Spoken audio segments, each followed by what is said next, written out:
3, 2, 1. Subscribe. Yung tingin mo na sa sarili mo na ikaw na yung pinakamalas na tao. Pero dumating talaga sa'yo sa punto na dahil walang-wala na tayo, makapitan, ay darating yung oras na makikita at masasaksihan mo na lang na umiiyak ka na kay Lord.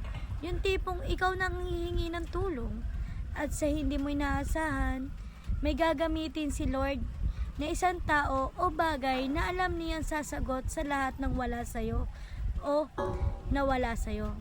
Galing ng Panginoon, no?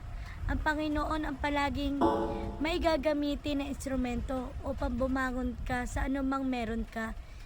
Pinagdaraanan man sa laban ng buhay, hindi man tao, bagay, pero maaari mo itong matagpuan sa Kanya. Sa Kanya mo lang matatagpo